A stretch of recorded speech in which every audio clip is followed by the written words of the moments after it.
Student friends, আশা করি প্রত্যেকে ভালো আছো। আমি হাসান স্যার, আর তোমরা দেখছো পলিটিক্যাল সায়েন্স নলেজ। আজকে আলোচনা করব ক্লাস 11-এর রাষ্ট্রবিজ্ঞানের দ্বিতীয় অধ্যায়, অর্থাৎ রাষ্ট্র থেকে রাষ্ট্রের সংজ্ঞা এবং তার বিভিন্ন উপাদান। তো দেখো, রাষ্ট্রবিজ্ঞানের মূল আলোচ্য বিষয় হলো রাষ্ট্র। আর এই রাষ্ট্রের উৎপত্তি হয়েছিল প্রাচীন গ্রীসে। তবে প্রাচীন গ্রীসে রাষ্ট্র শব্দটি কিন্তু ব্যবহার হয়নি। প্রাচীন গ্রীসে রাষ্ট্র অর্থে তারা পলিস অর্থাৎ নগরাষ্ট্র, সিটি স্টেট শব্দটি ব্যবহার করত। আবার রোমানরা রাষ্ট্র অর্থে সিভিটাস বা রিপাবলিক শব্দটি ব্যবহার করত। জার্মানরা যে শব্দটি ব্যবহার করত সেটা হচ্ছে ল্যান্ডট্যাগ। তবে এই ধারণা অনেকটা সংকীর্ণ ছিল। টিউটনরা সর্বপ্রথম বৃহদায়তন রাষ্ট্রের ধারণা দিয়েছিলেন এবং তারা রাষ্ট্র বলতে স্ট্যাটাস শব্দটি ব্যবহার করেছিলেন, এবং অনেকের ধারণা যে এই স্ট্যাটাস শব্দ থেকে স্টেট শব্দটি এসেছে। তো মনে রাখতে হবে যে রাষ্ট্র শব্দটি প্রথম ব্যবহার যিনি করেছিলেন তিনি হলেন ইটালির বিখ্যাত চিন্তাবিদ, যাকে আধুনিক রাষ্ট্রচিন্তার জনক বলা হয়, অর্থাৎ নিকোলো ম্যাকিয়াভেলি। তিনি একটা বই লিখেছিলেন, দ্য প্রিন্স। সেই বইতে প্রথম রাষ্ট্র শব্দটির ব্যবহার পাওয়া যায়। এখন রাষ্ট্র কাকে বলে এ নিয়ে কিন্তু রাষ্ট্রবিজ্ঞানীদের মধ্যে মতপার্থক্য আছে। রাষ্ট্রবিজ্ঞানের জনক অ্যারিস্টটল তিনি কি বলছেন, যে স্বাবলম্বী এবং পূর্ণাঙ্গ জীবনযাপনের উদ্দেশ্যে সংগঠিত কতগুলো গ্রাম এবং পরিবার নিয়েই সৃষ্টি হয় রাষ্ট্র। তবে তিনি প্রাচীন গ্রীসের নগরাষ্ট্রের পটভূমিকা এই সংজ্ঞাটা দিয়েছিলেন। বর্তমান আধুনিক রাষ্ট্রে এই সংজ্ঞা একেবারে বেমানান, কারণ বর্তমানে স্বাবলম্বী এবং পূর্ণাঙ্গ রাষ্ট্র বলে কোনো রাষ্ট্রের অস্তিত্ব নেই। আবার ব্রুসলি তিনি কি বলছেন না, রাষ্ট্র হলো নির্দিষ্ট ভূখণ্ডে রাষ্ট্রনৈতিকভাবে সংগঠিত একটা জনসমাজ। উইলসন কি বলছেন, যে কোনো নির্দিষ্ট ভূখণ্ডে আইন প্রতিষ্ঠার জন্য একটা সংগঠিত জনসমাজই হলো রাষ্ট্র। আবার দেখো, আদর্শবাদী যারা রাষ্ট্রবিজ্ঞানী কান্ট, হেগেল, তারা কি বলছেন না, রাষ্ট্র হলো একটা ঈশ্বর কর্তৃক সৃষ্ট ঐশ্বরিক প্রতিষ্ঠান। আমরা যদি বার্জেসের মত দেখি, তাহলে তিনি কি বলছেন, যে রাষ্ট্র হলো মানব সমাজের একটা সংগঠিত অংশ। আবার দেখো, ওপেনহাইম তিনি কি বলছেন, যে একটা নির্দিষ্ট ভূখণ্ডে সংগঠিত জনগণ যখন সার্বভৌম সরকার তৈরি করে তখনই রাষ্ট্রের সৃষ্টি হয়। যারা মার্ক্সবাদী তাত্ত্বিক তারা বলছেন রাষ্ট্র হলো শ্রেণী শোষণের যন্ত্র, অর্থাৎ একটা শ্রেণী অন্য শ্রেণীকে শোষণ করার জন্য এই রাষ্ট্রযন্ত্র তৈরি করেছেন। তবে রাষ্ট্রবিজ্ঞানের সবচেয়ে গ্রহণযোগ্য সংজ্ঞাটা যিনি দিয়েছেন তিনি হলেন অধ্যাপক গার্নার। তিনি কি বলছেন না, তিনি বললেন রাষ্ট্র হলো স্বল্প সংখ্যক বা বৃহৎ সংখ্যক জনগণ নিয়ে গঠিত এমন একটা জনসমাজ যাদের একটা নির্দিষ্ট ভূখণ্ড বা বাউন্ডারি আছে, যারা বৈদেশিক শক্তির নিয়ন্ত্রণ থেকে মুক্ত হয়ে একটা সরকার গঠন করে এবং দেশের অধিকাংশ জনগণ ওই সরকারের প্রতি স্বাভাবিক আনুগত্য প্রদর্শন করে, তাকেই তিনি বললেন রাষ্ট্র। তাহলে গার্নারের সংজ্ঞা যদি আমরা দেখি, তাহলে রাষ্ট্রের 4টি উপাদান পায়। একটা হচ্ছে জনগণ, নির্দিষ্ট ভূখণ্ড, সরকার আর সার্বভৌমিকতা। এবার এই 4টি উপাদান সম্পর্কে বিস্তারিত আলোচনা করব। তো প্রথম যে উপাদান সেটা হচ্ছে জনগণ, সেটা আলোচনা করব। তোমরা ডিসপ্লেতে একটা ছবি দেখতে পাচ্ছ। কিসের ছবি না, একটা যাত্রীবাহী যান।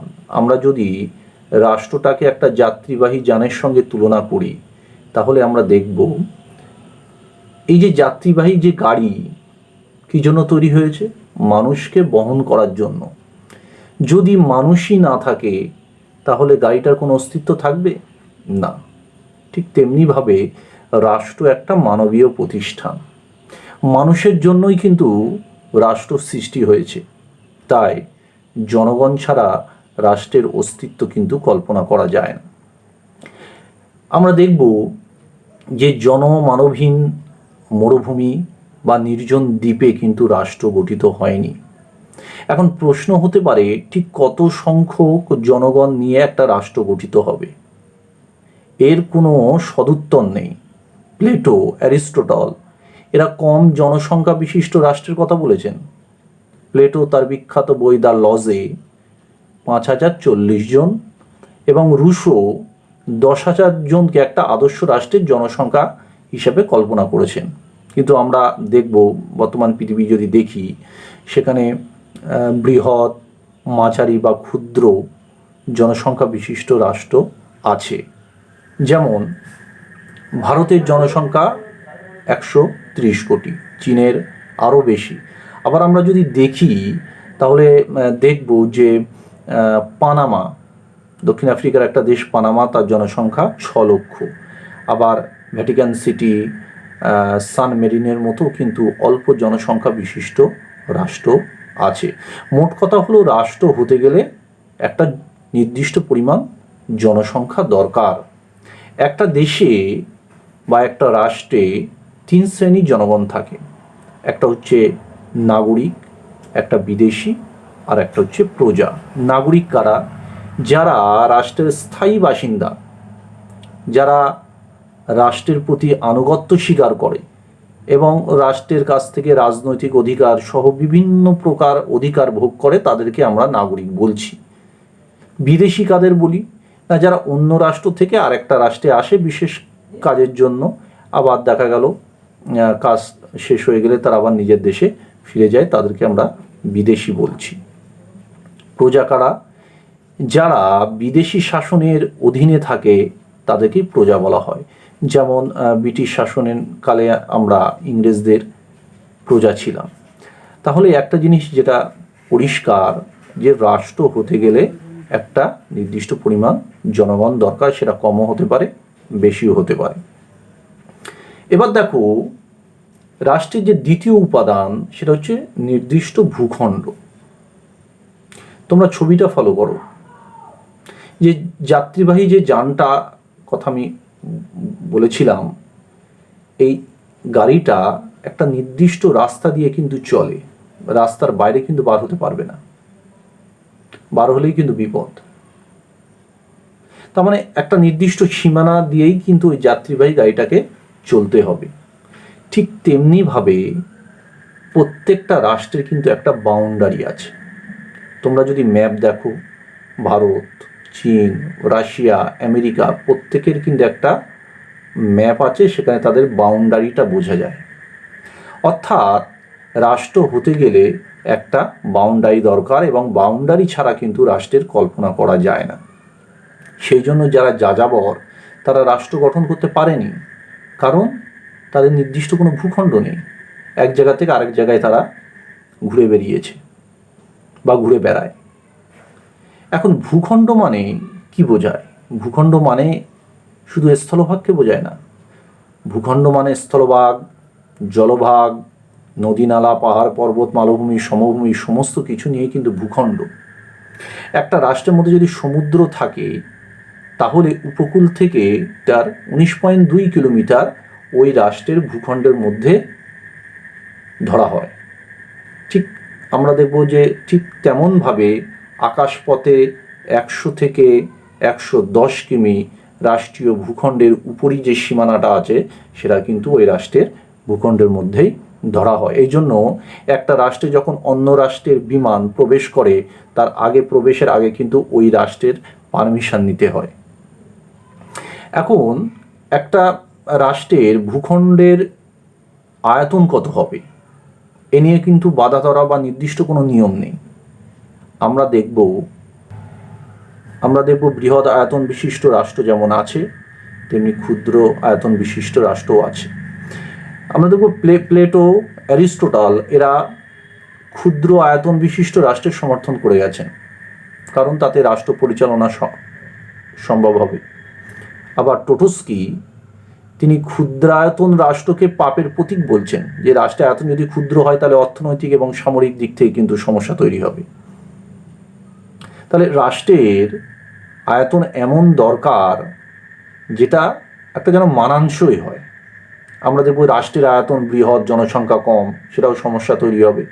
রাষ্ট্রের জনসংখ্যা বেশি, আয়তন কম, সেক্ষেত্রেও কিন্তু সমস্যা হবে। অর্থাৎ রাষ্ট্রের জনসংখ্যার সঙ্গে ভূখণ্ডের যেন একটা সামঞ্জস্য থাকে। তো আমি আগেই বলেছি যে রাষ্ট্র হতে গেলে একটা ভূখণ্ড দরকার, ছোট হোক আর বড় হোক। একদিকে আমরা দেখব রাশিয়া, ভারত, চীনের মতো বৃহৎ ভূখণ্ড বিশিষ্ট রাষ্ট্র যেমন আছে, তেমনি আমরা দেখব যে সান ম্যারিনো, ভ্যাটিকান সিটি বা পানামার মতো ক্ষুদ্র আয়তন বিশিষ্ট রাষ্ট্র আছে। এবার দেখো রাষ্ট্রের অপর একটা গুরুত্বপূর্ণ বৈশিষ্ট্য হচ্ছে সরকার। তোমরা ছবিটা দেখো, একটা গাড়ি আছে, সেখানে কিছু প্যাসেঞ্জার অর্থাৎ জনগণ আছে, একটা নির্দিষ্ট রাস্তা অর্থাৎ ভূখণ্ড আছে, কিন্তু গাড়ি যে চালাবে অর্থাৎ ড্রাইভার যদি না থাকে গাড়িটা চলবে না। একটা বাড়িতে যদি অভিভাবক না থাকে তাহলে কি সমস্যায় পড়তে হয় যাদের অভিভাবক নেই তারাই জানে। ঠিক তেমনিভাবে রাষ্ট্রের অভিভাবক হলো সরকার। সরকার হচ্ছে রাষ্ট্র পরিচালনার মাধ্যম। রাষ্ট্র একটা বিমূর্ত ধারণা, সরকারের মধ্য দিয়ে রাষ্ট্র বাস্তব রূপ লাভ করে। রাষ্ট্রটা পরিচালনা করে সরকার। আমরা দেখব যে ভূখণ্ড রক্ষা করা, জনগণকে সঠিকভাবে পরিচালনা করা, তাদের স্বার্থ সুরক্ষিত করা, যে কোনো নীতি প্রণয়ন এবং প্রয়োগ করা, সেটা কিন্তু সরকারই করে থাকে। আমরা যদি মানবদেহ দেখি তাহলে সরকার হচ্ছে মাথা, মস্তিষ্ক। তাহলে সরকারবিহীন রাষ্ট্র মস্তিষ্কহীন মানবদেহর মতো অবস্থা হবে, যার কোনো দামই থাকবে না। বর্তমানে সরকার বলতে আইন বিভাগ, শাসন বিভাগ এবং বিচার বিভাগকে বোঝায়। তাহলে আমরা কি জানলাম? যে রাষ্ট্র হতে গেলে একটা সরকার দরকার, যে সরকার রাষ্ট্রটাকে পরিচালনা করবে। এবার দেখো রাষ্ট্রের সবচেয়ে গুরুত্বপূর্ণ বৈশিষ্ট্য হচ্ছে সার্বভৌমিকতা, যেটা না থাকলে রাষ্ট্রই হবে না। মানব শরীরের মস্তিষ্ক থাকলেও, সরকার মস্তিষ্ক থাকলেও যদি তার প্রাণ না থাকে তাহলে কি হবে? মানবদেহ অচল হয়ে পড়বে। রাষ্ট্ররূপ দেহে সরকার যদি মস্তিষ্ক হয় তাহলে সার্বভৌমিকতা হলো তার প্রাণ। তোমরা ছবিটা দেখো, ড্রাইভার আছে অর্থাৎ সরকার আছে, প্যাসেঞ্জার অর্থাৎ জনগণ আছে, নির্দিষ্ট রাস্তা ভূখণ্ড আছে, কিন্তু গাড়ি যদি ইঞ্জিন না থাকে গাড়িটা চলবে না। এই রাষ্ট্রের সার্বভৌমিকতা হলো রাষ্ট্রের প্রাণ, ইঞ্জিন। সার্বভৌমিকতা বলতে বোঝায় রাষ্ট্রের চরম, চূড়ান্ত, অসীম ক্ষমতা। নির্দিষ্ট ভূখণ্ডে সকল প্রতিষ্ঠান, নাগরিকের উপর সরকারের নিয়ন্ত্রণ মূলত এই ক্ষমতারই সুবাদে ঘটে। তাই জনগণ এই কারণে রাষ্ট্রের নির্দেশকে মেনে চলে। রাষ্ট্রের সার্বভৌমিকতা হলো রাষ্ট্রের স্থায়ী ক্ষমতা, আর এই সার্বভৌমিকতা না থাকলে রাষ্ট্র হবে না। মনে রাখতে হবে রাষ্ট্রের সার্বভৌমিকতা হচ্ছে দুই প্রকার, একটা হচ্ছে অভ্যন্তরীণ সার্বভৌমিকতা, একটা বাহ্যিক সার্বভৌমিকতা। অভ্যন্তরীণ সার্বভৌমিকতার মানে কি না, রাষ্ট্রের ভূখণ্ডে রাষ্ট্রই হচ্ছে চরম ক্ষমতার অধিকারী, অর্থাৎ রাষ্ট্র যা বলবে রাষ্ট্রে বসবাসকারী প্রত্যেকটা জনগণকে সেটা মেনে নিতে হবে। আর বাহ্যিক সার্বভৌমিকতার অর্থ হচ্ছে বৈদেশিক শাসন থেকে মুক্ত থাকবে এবং সম্পূর্ণ স্বাধীনভাবে রাষ্ট্র সিদ্ধান্ত নেবে, অর্থাৎ পররাষ্ট্রনীতি নির্ধারণ করবে। এছাড়াও আমরা দেখব এই চারটি উপাদান ছাড়াও আরও দুটো রাষ্ট্রের বৈশিষ্ট্য বা উপাদান আমরা লক্ষ্য করতে পারি। একটা হচ্ছে স্থায়িত্ব। রাষ্ট্র হতে গেলে অবশ্যই তার স্থায়িত্ব হতে হবে। আজ একটা রাষ্ট্র তৈরি হলো, কাল ভেঙে গেল, রাষ্ট্র হতে পারে না। রাষ্ট্র যেটা হবে সেটা যেন স্থায়ী হয়। কিন্তু মার্ক্সবাদী তাত্ত্বিক তারা কি বলছেন, যে রাষ্ট্র স্থায়ী প্রতিষ্ঠান নয়, কারণ রাষ্ট্র হচ্ছে শ্রেণী শোষণের যন্ত্র। একটা শ্রেণী অন্য শ্রেণীকে শোষণ করার জন্য রাষ্ট্রযন্ত্র তৈরি করেছে। তো যেদিন এই শোষণ থাকবে না, যেদিন এই শ্রেণী বিভাজন থাকবে না, সেদিন রাষ্ট্র থাকবে না। এছাড়াও অনেকে রাষ্ট্রের গুরুত্বপূর্ণ উপাদান হিসাবে আন্তর্জাতিক স্বীকৃতির কথা বলে থাকেন। অর্থাৎ অন্যান্য রাষ্ট্রের স্বীকৃতি না পেলে একটা রাষ্ট্র আন্তর্জাতিক দুনিয়ায় প্রকৃত অর্থে রাষ্ট্র হিসাবে গণ্য হয় না। তবে বিশ্বের সব রাষ্ট্রের যে স্বীকৃতি পেতে হবে এমন কোনো মানে নেই। 1971 সালে বাংলাদেশকে ভারতই স্বীকৃতি প্রথম দিয়েছিল। পরবর্তীকালে অন্যান্য রাষ্ট্ররা বাংলাদেশকে স্বীকৃতি দেয়। তাহলে দেখো যে প্রথম যে 4টি উপাদানের কথা আগে আমি আলোচনা করেছি, জনগণ, নির্দিষ্ট ভূখণ্ড, সরকার, সার্বভৌমিকতা, এই 4টি কিন্তু অপরিহার্য। আর পরের যে দুটো আলোচনা করলাম, স্থায়িত্ব, আন্তর্জাতিক স্বীকৃতি, এ দুটো কিন্তু অপরিহার্য নয়। তো আশা করি প্রিয় ছাত্রছাত্রীরা তোমরা বিষয়টা বুঝতে পারলে। যদি কোনো প্রশ্ন থাকে অবশ্যই জানাবে। আর ভিডিওটি কেমন লাগলো সেটাও কিন্তু কমেন্ট বক্সে লিখে জানাবে। প্রত্যেকে ভালো থাকবে, সুস্থ থাকবে।